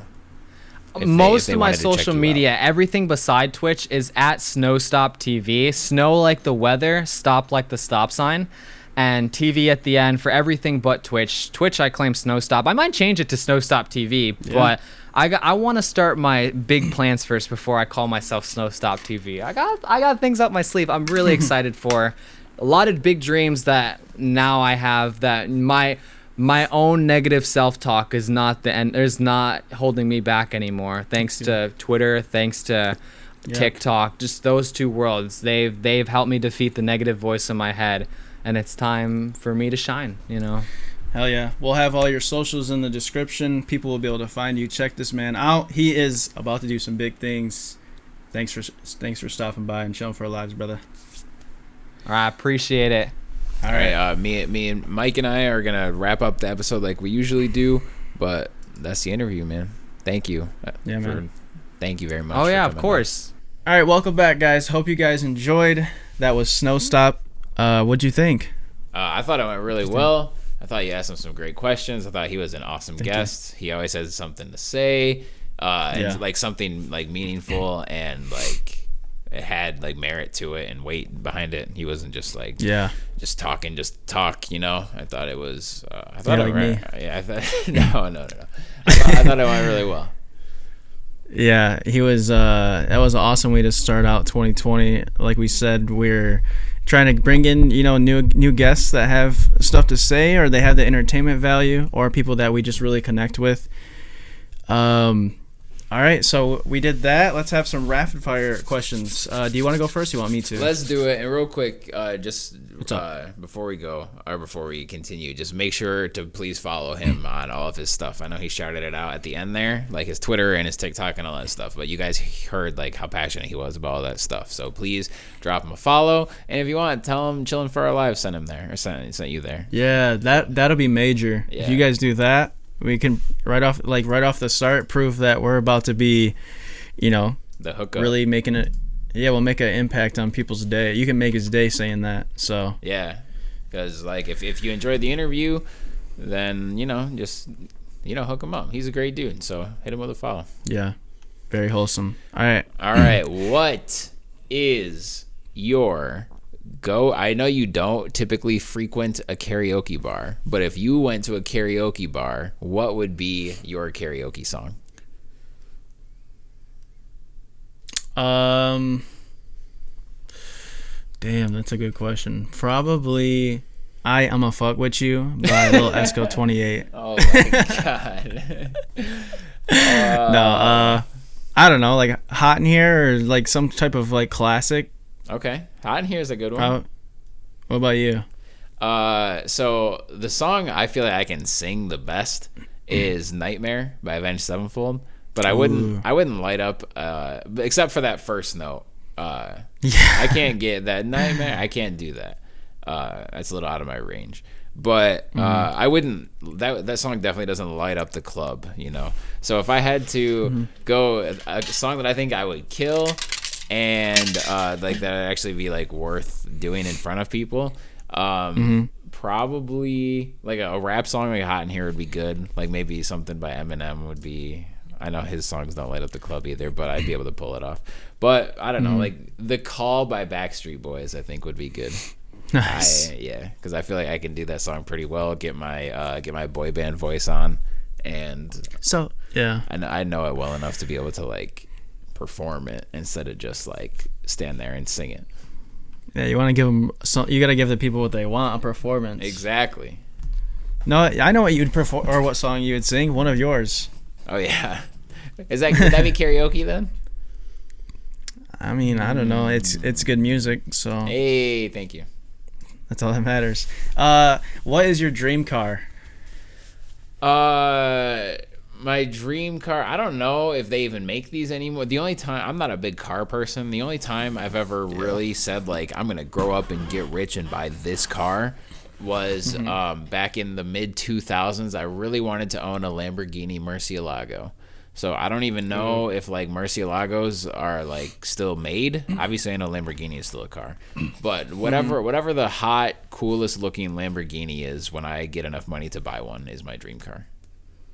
Nice. My realistic dream car. Sorry, real quick. My realistic dream car that's still like, you know, you just need like a pretty good job to be able to get one. Is I've always really liked BMWs. I would love. BMWs are nice. Yeah, I would love to get a nice what color? BMW. Probably silver, to be honest. Silver. If I got my Lamborghini, would be burnt orange for sure. Okay. It'd be burnt orange. It would either be burnt orange or it would be like a color shift between purple going into dark blue. Okay. That would be for that. But I think silver BMW is like a James Bondy looking car. I would love to have one of those. I like it. Yeah. I like the color shift idea. I really like the way that paint job looks. It would suck if somebody keyed you because the replacement on that kind of paint, you have to go to like LA Customs and GTA or something. Yeah, I would shoot up the town if somebody keyed my car because like if I didn't know who did it, then just everyone has to go, you know. with airsoft, of course. Of course. I'm not afraid to use it. Goosh, goosh, goosh. It's just airsoft. Yeah, it's got the orange tip on it, so you know it's fine. I mean, you can't just run through town and shoot an airsoft gun, but True. I'd be like, dude, they keyed my Lamborghini, and then they'd be like, okay, continue, you're fine. I was actually thinking Nerf gun when I said that. Oh, that would be hilarious. Yeah, you got like a Fortnite Nerf gun. Yeah, you're like the Scar. You're like, put your hands where I can see them. Goosh. And he's like, it just bounces off his chest. Dang. He's like, what are you doing? But my dream car would be probably some type of like Lamborghini. I was looking at some super badass cars. I can't even think of the brand of them, but one day I was just like looking at cars because I was talking about it with somebody, and I customized a whole ass like interior, everything. Damn, a custom. And then I looked I looked at the bill, laughed, and then closed the tab. What was it, like $250K or something? It was actually more reasonable. It was like 117. Oh, okay. As if that's reasonable. I mean, it's more reasonable. It is more reasonable. That is the fact. But realistic car would be a Tesla or like a Corvette Stingray. I really like those. Yeah, in the $50,000 range. Yeah, that's doable. That's a good like goal to shoot for because it's not like laughable like $250K, but it's not just like, oh, I want to buy like, you know, the new whatever. Like that's a like you pull up in one of those and people are like, oh shoot. Yeah, exactly. All right. Would you rather be fluent in every single language or be a master of every single instrument?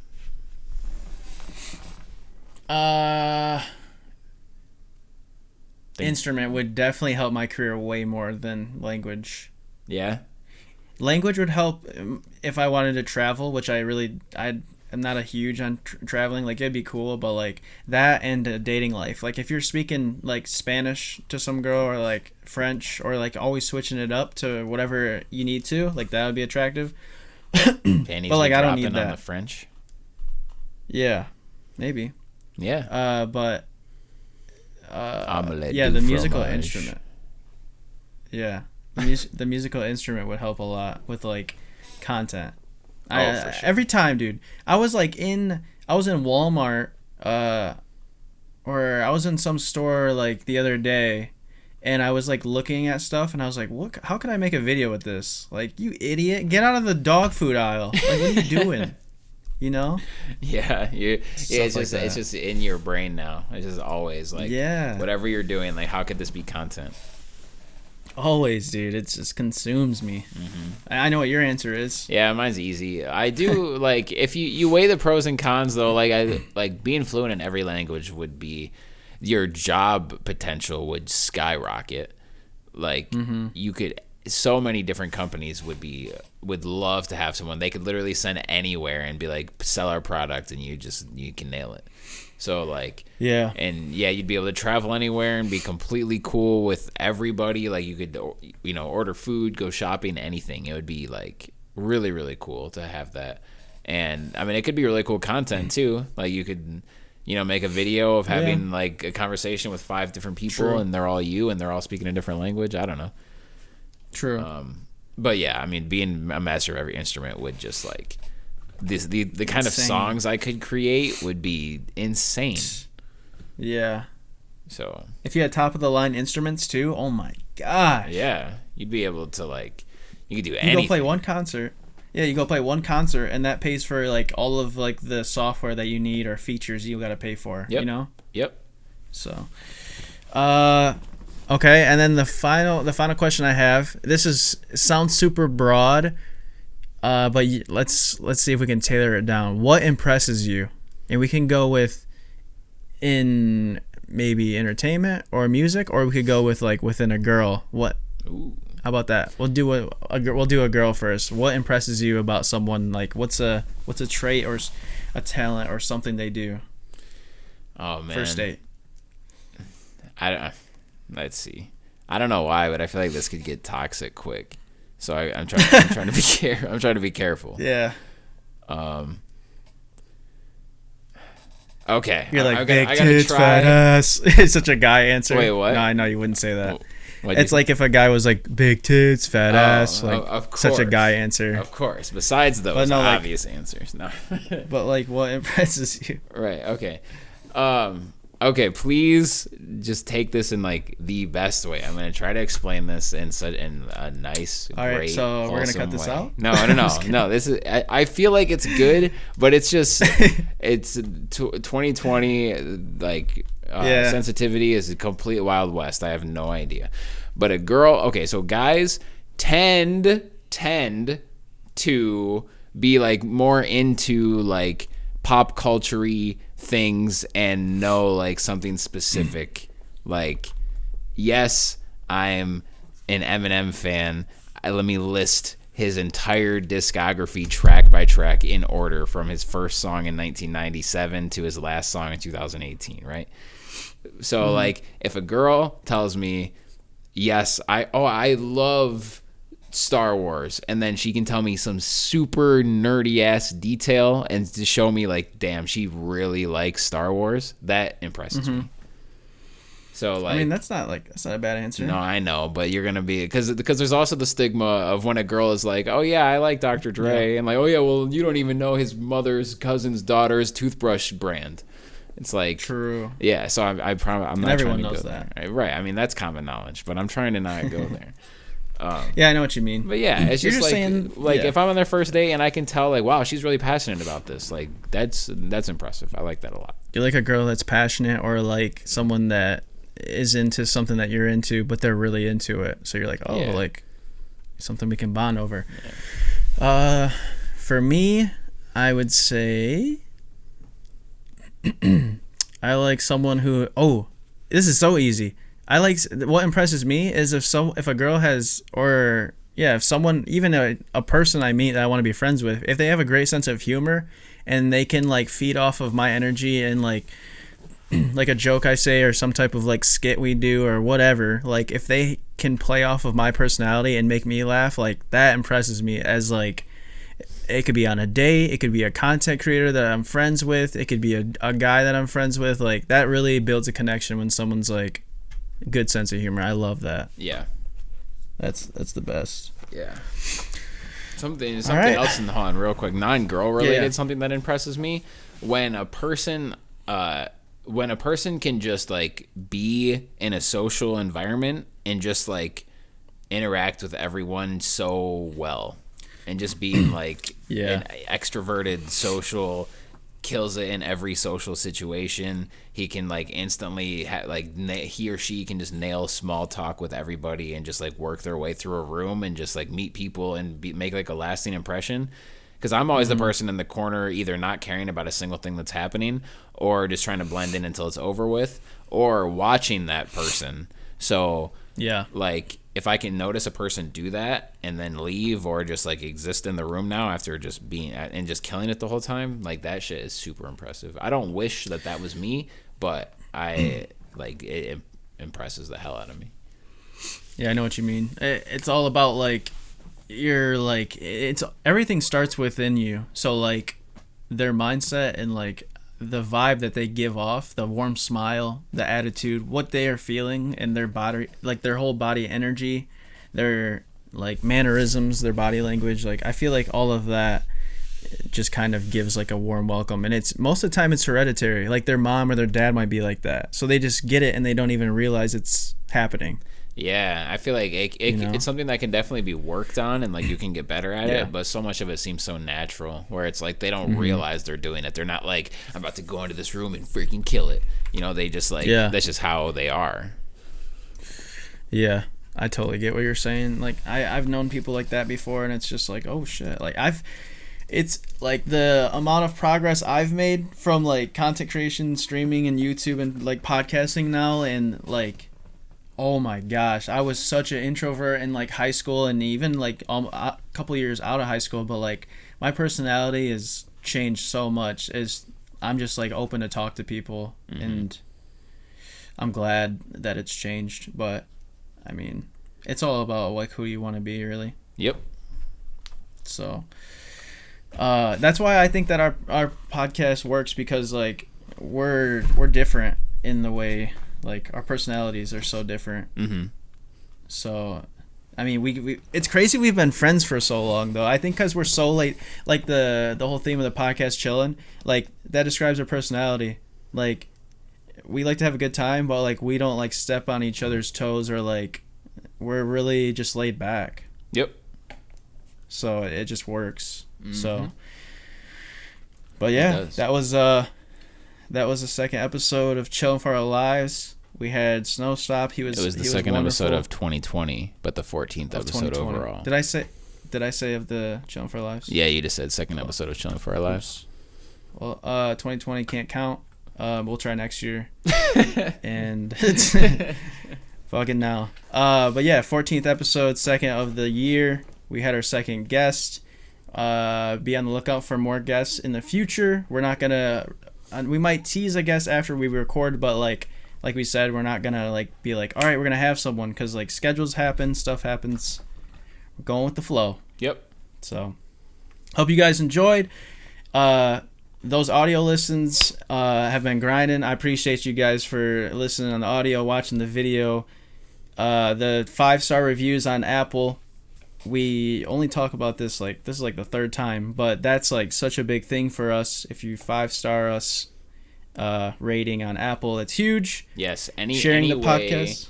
Sorry, go ahead. Yeah, I was gonna say sharing the podcast on Twitter. Follow on C4OL on Twitter. All the links are in the description. You'll see everything. So that's huge. Yes, and any way that you can, if you can interact with our podcast, whatever page you're looking at it on, any way that you can interact with that helps. So please do.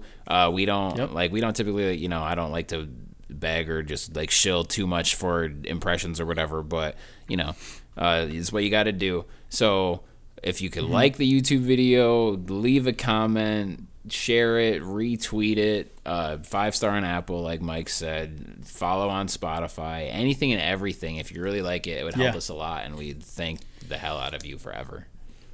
And all that stuff's free. All that stuff is free. We're not charging $5 for a comment.